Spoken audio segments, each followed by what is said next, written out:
y'all know, I've been watching Netflix shows as of late. Y'all already know how I feel about Cobra Kai. That gotta be like the stupidest show I'd have never watched. This was inevitable. You know, there's a lot of shows I've been watching on Netflix that I have not yet talked about. But for me, in order for myself to feel right talking about other shows on Netflix, I gotta talk about the big dog, Stranger Things. And so I rewatched season 1 specifically for this video. And when I finished watching it, I was like, dog, this nigga is trash. Man, you corny. Nigga, this show make no sense. So the show starts with the kids on D&D, and I'm not talking that thing on your phone y'all be using to cheat. I'm talking the actual game. And when we get to them playing, we see...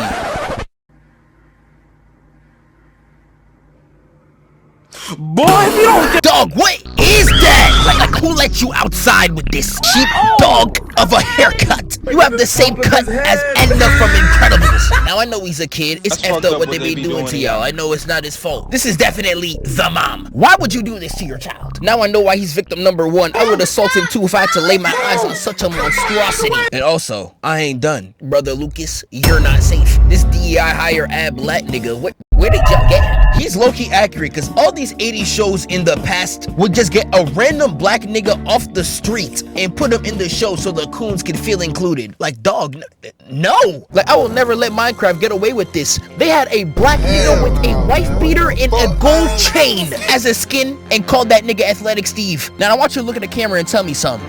What about this nigga is athletic? Like, nigga, they gotta be racist. Ain't no way. Alright, my fault. I got distracted. Now, I don't know too much about D&D. All I know is that it's a role-playing game where you, the player, make the story you go through. Now, I don't know the whole campaign. These little ones cooked up. All I know is that Mike is cooking them bad. Full court press. And he brings out the Demogorgan to finish him off. Now, Will decides to fireball him, but he drops the dice, prematurely ending the round. And it's not helping that his mom's telling him to end the game. All people that had to deal with their mom telling them to pause an online match knows exactly how this feels. It's probably the worst pain imaginable, I can't even lie. And while they all about to head home, we got my slime, my nigga, my dog going upstairs to apply some pressure on Nancy. Salutations, fine sit. I got some pizza for you.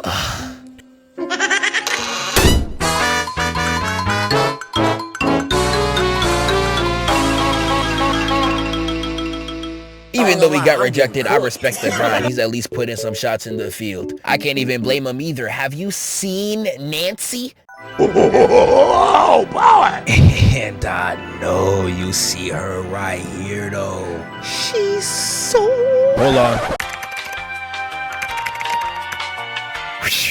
Yo, I thought I was gonna get EDP'd. Let me run that back. She's so bad.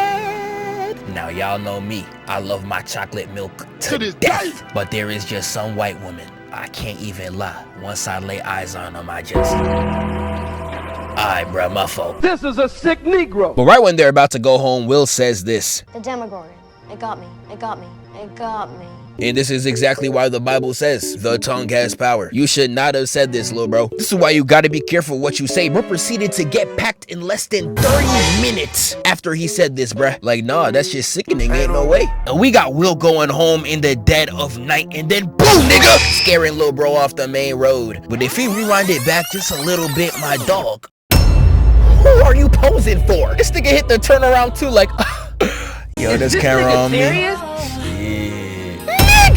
Like the light skin epidemic needs to be stopped at all costs. And this ain't even the only time. The Demogorgon out there clip farming. Because once Will gets inside, he looks out the window and all he sees is a 6'8" nigga standing at his doorstep. Not chasing him down or nothing. He was only standing there because he thought it would be a good flick. And Will, after seeing him, immediately sprints away. I don't even blame you. If I saw Kevin No Hairline Durant at my doorstep, I'd be scared too. He tried calling Ma Dukes on the phone and he was just like, Mommy? I'm gonna touch you, nigga.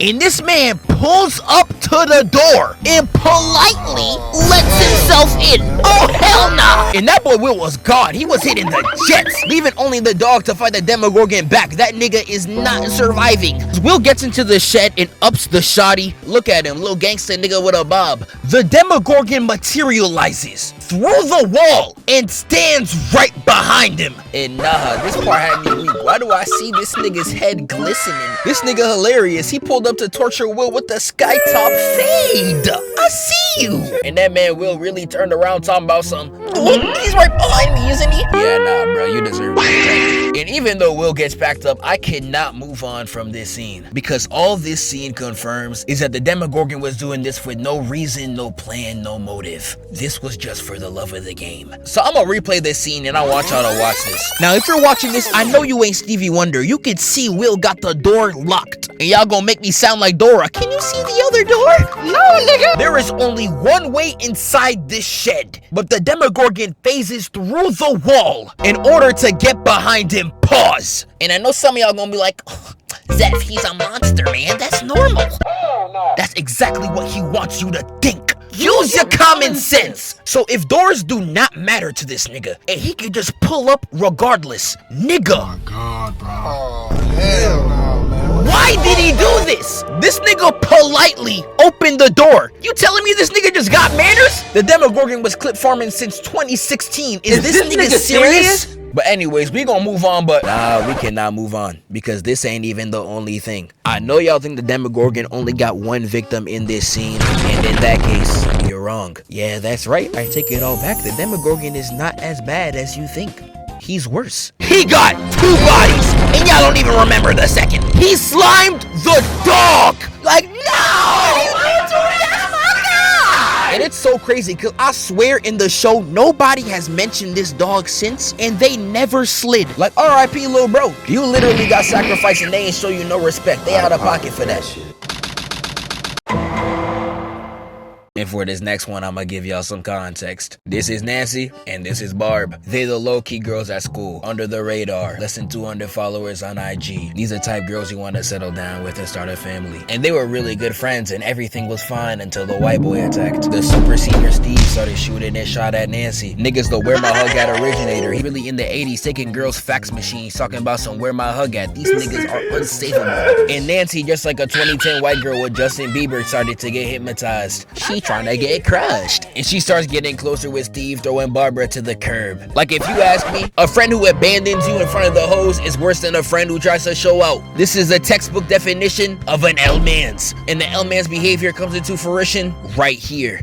And the scene starts at the function. And you got more than 2 white people together drinking and smoking? Yeah. Something bound to go wrong. But they all out there getting drunk, having a good time. Head at party. And during the function, Jonathan comes up from the bushes. Now this man, allegedly, is here to find the Demogorgon lurking in the night. Allegedly. It makes no logical sense for him to even be here if he's looking for a monster, but this is a stupid nigga who made a plan. And if you didn't already know, the more time you give a stupid nigga to think, the stupider he gets. It's like knowledge works inversely. This shit gotta be a joke.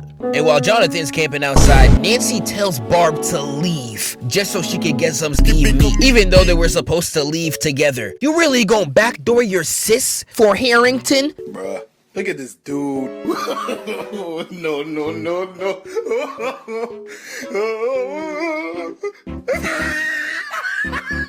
And while Steve and Nancy get ready to do the nasty, you really got Jonathan outside in the sneako position. A straight cuck. Like, this is really what you call that nobody hypnosis. Nigga saw titties and forgot his whole mission. Like, I really can't believe it. We really saw Nancy in the window and said, is this your titties? Like, bro, what the fuck is you even talking about? And the show really tries to paint Steve as a bad guy when he finds this out, as if he did anything wrong. He's out here trespassing privacy, disturbing the peace. But now, apparently, Steve's the bad guy. I don't even know what the show's trying to preach. Like, yes, Jonathan should get his camera broke. I'd be damned if I let a nigga see me go crazy with my girl and then have the audacity to even think that he can live freely after that. No, nigga, I want my ones. And while they're getting their freak on and Jonathan's out there spawn camping, Barb's sitting in the pool outside alone, and all you hear is, pull up to the upside down, mama, let me grease. Man, what you say? And it's so sad. While Nancy's having the time of her life, Barb's getting dragged straight to hell. It's sickening, yet hilarious. This is a visual representation of how it feels to be a third wheel. And that ends victim 2. And the Demogorgon was up on Twitch, straight feeling himself. I know we over there talking about some life is good is good. You know what I mean? Like, and the Demogorgon continues to terrorize the town of Hawkins. But after this, the Demogorgon don't really show up for real. Every time he does something, he's really just there to troll. Like, he was somehow letting Will speak to his mom through the lights, which I don't understand how that even worked, but okay. And she was out there speaking to light bulbs like a crazy ex. Will, please, talk to me. Where your mom at, nigga? And he starts to flicker all the lights in the house. Had Mama Joyce in straight English. This man starts crawling through the wall to come at Joyce. And look at her. Oh, hell nah. And Shawty done left the whole crib. And you wanna know the craziest thing about this scene? Once again, this nigga was trolling. Because number one, this wasn't to capture her, or to eat her, or anything of the sort. Because he doesn't even chase her. He just crawls out the wall and lets her leave. And not only does this nigga not show up, he never does this again. There was no purpose behind this action. This nigga just thought it was hilarious. And I'm telling you, he had all his underground homies in the Discord call like... In every appearance, and I mean every appearance of this nigga has no purpose. He ain't here to kill nobody. He ain't trying to open another portal. Nah, he just wants to spread ignorance. And there is so much for me to choose from. I could talk about the time where Drake, man, stay away! But this is Stranger Things. There's a lot to talk about, and we gonna have to save that for next time. Hopefully this video does well, because I do really want to do a part 2. I appreciate y'all so much for watching, and I'm gonna catch y'all next time. Wake up, filthy. Hey, it's like you got common peace.